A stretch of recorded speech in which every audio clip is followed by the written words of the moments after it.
Mike Evans missed one training camp practice. On paper, it is one line. But if you live and breathe the 49ers, it hits a sensitive nerve.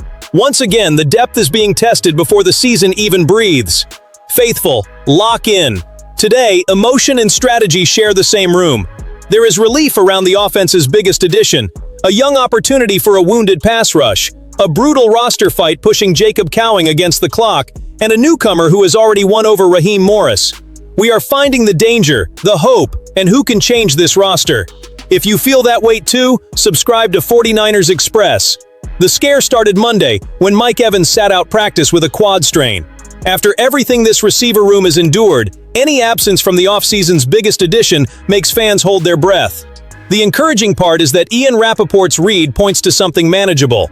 In his view, the word strain usually goes with a more minor injury, and Evans could be back sooner rather than later. That does not mean San Francisco should rush him back onto the field. Evans knows his body, has been through plenty of training camps, and has nothing to prove in another camp practice. The smart move is to lighten the workload, let the muscle respond, and save him for the stretch when every rep truly carries weight. Missing a few practices right now is frustrating. Turning impatience into a setback would be far worse. Another consequence will never show up in the diagnosis. Brock Purdy still needs to build timing with a new target. He has to learn where Evans wants the football, how he adjusts his routes, and how that size can solve tight window plays. Every missed day delays part of that relationship. It is no reason to panic, but it is not an empty detail either. But faithful, this is the part nobody should ignore. The good news on Evans does not repair the weakness across the entire group.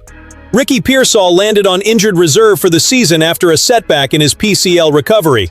Dejon Stribling is day-to-day with hamstring tightness. Christian Kirk has missed several practices with a calf strain. Rappaport captured the mood of camp. Practically every receiver has been dealing with something. At some point, somebody has to be available to catch passes from Purdy. That run of injuries even changes the quality of practice. Purdy needs somebody to throw to. Young players take on jobs before they are ready, and the offensive design starts obeying availability instead of Shanahan's intentions. Once that happens, a precaution involving one player stops affecting only that player. That is the environment that turned Deebo Samuel's return from a simple reunion into immediate protection. The one-year deal, reportedly worth $7 million, brings experience, versatility, and system knowledge back to a unit that lost its margin in a hurry. Deebo cannot erase the injuries, but he can keep every absence from forcing Kyle Shanahan to tear apart the entire offense. So my reaction sits between relief and vigilance. Every sign suggests the 49ers avoided a major blow with Evans, and that deserves to be celebrated. But the staff cannot treat an optimistic forecast like permission to force his return. The bigger goal is having him whole, connected with Purdy, and ready to become the dominant presence that drove San Francisco to sign him. Camp can wait a few days. The season would not forgive a mistake born from anxiety. The problem on the other side of the ball demands more than recovery and gives John Lynch a reason to hunt for value where the market may only see a crowded room. That is how Chris Braswell entered this conversation. The Tampa Bay edge defender has surfaced as a speculative trade target, a fit created by San Francisco's need and a battle for snaps that has only become tighter with the Buccaneers. The numbers explain the 49ers' urgency. The defense finished last in the NFL last season with only 20 sacks. Nick Bosa and Michael Williams are expected back after ACL injuries, but medical clearance and instant dominance are not the same thing. Bryce Huff retired, Clelin Ferrell left, and rookie Romello Height, an early draft pick, is just beginning his journey. Building the entire plan around perfect recoveries and immediate rookie impact would ask too much of variables this team cannot control. Braswell offers a different kind of bet. At 24 years old, 6'3" and 255 pounds, he carries the pedigree of a 2024 second-round pick out of Alabama. His NFL production remains modest, 2.5 sacks and 12 quarterback hits in 34 games. But his draft profile has not disappeared. He led the SEC in pressures in 2023, showing the burst and ability to reach the pocket that could still be developed. Tampa increased the competition by adding veteran Al-Quadin Muhammad and investing a high pick in Reuben Bain Jr. That could squeeze Braswell's path without making him any less valuable to another defense. In Santa Clara, Raheem Morris could put him into a rotation, simplify his responsibilities, and find out whether more production is hiding behind that quiet start. The price decides everything. If the conversation demanded meaningful draft capital, I would walk away. But a package built around a late-round pick would turn this into a controlled bet on a young player. The 49ers would not be buying a savior or promising him a role he has not earned. They would be adding speed, competition, and developmental upside to a pass rush that has lost the right to sit still. Braswell still has plenty to prove.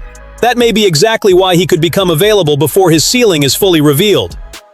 More competition would also protect Bosa and Williams from rushed workloads, allowing the rotation to grow without turning their returns into survival missions. While a young defender could find space in San Francisco, Jacob Cowing is feeling movement in the opposite direction on offense. Deebo Samuel returned, reclaimed number 19, and more importantly, took back roles that once looked open for the third-year receiver. A signing celebrated by the fanbase has quietly changed life near the bottom of the rotation. Cowing is coming off an injury-plagued 2025 season and drew positive reviews during OTAs. The problem is that a good spring does not reserve snaps in the fall. John Lynch said Deebo is willing to play wide receiver, running back, and even help on kick returns. That last possibility hits the clearest path Cowing had to making himself indispensable. The return game may be his quickest answer. One explosive play there could change the conversation without leapfrogging 3 veteran receivers. The receiver depth chart is just as brutal. Mike Evans, Christian Kirk, and Deebo are natural candidates for the top roles.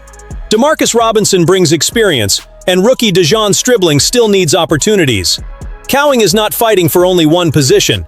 He is trying to convince the staff that he owns a skill the other options cannot replicate. Injuries could open a door, just as they did when San Francisco had to reach deep into its depth in 2025. Pearsall will not play this season. Kirk and Stribling are dealing with physical issues, and Evans is now managing his quad. But building a career around teammates being unavailable is no plan at all. Cowing has to turn training camp and the preseason into evidence of his own. He is under contract through 2027, but the football clock moves faster than the paperwork. If he cannot earn trust now, he will enter next year even deeper on the depth chart and with fewer reasons for the team to stay patient. Deebo took the number and now threatens to take the reps. Cowing can still answer by taking control of his own story. Then Osa Odighizuwa steps in, a reminder that not every roster change arrives wrapped in anxiety. The 49ers sent a third-round pick to Dallas for him, and the early days show why the staff believed he was worth the investment. Raheem Morris praised more than talent. He was drawn to the defensive tackle's daily process. The coordinator watched his routine, the time he puts into preparation, and his willingness to stay in the building and absorb the system. Morris also pointed to the smile, the energy, the love of football, and the confidence of a man who knows who he is.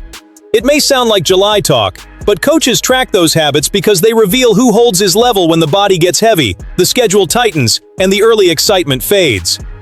On the field, Osa offers pressure this defense has missed, a threat from the interior. A defensive tackle who can collapse the pocket keeps the quarterback from simply stepping up when Bosa wins outside. He can also create better matchups for the edge rushers and stop offenses from comfortably sliding protection toward one spot. His 17 sacks and 216 tackles over 5 seasons with the Cowboys show real production, not only projection. There is another effect. Interior pressure does not require a long trip around the tackle. It shrinks the space in front of the quarterback and speeds up the decision. For a unit that finished with only 20 sacks, changing the escape route can matter as much as adding another edge defender. Osa does not solve every problem by himself, but he can make every threat around him more dangerous. His availability adds even more value. Odighizuwa has missed only 1 game in 5 years, as a rookie. For a defense that has paid a steep price for repeated injuries, durability is not a paperwork detail. It is a form of leadership. Even the best scheme loses power when its central pieces keep moving in and out of the lineup. Now give me the Santa Clara read in the comments. Does this trade have a chance to become the smartest decision the 49ers make this season? I am already leaning yes. It is too early to measure his impact, but routine, fit, interior pressure, and steady availability create a powerful foundation. Osa did not walk in promising a show. He walked in showing the work, and sometimes that is how a defense starts building something frightening again. This camp pulls at 2 emotions: the fear of losing another piece and the hope that this roster responds intelligently. Evans calls for patience. Braswell represents a possible bet. Cowing is fighting his career clock, and Osa brings stability where it is worth gold. None of these stories lives by itself. Together, they measure how much staying power San Francisco will have when the football gets tight.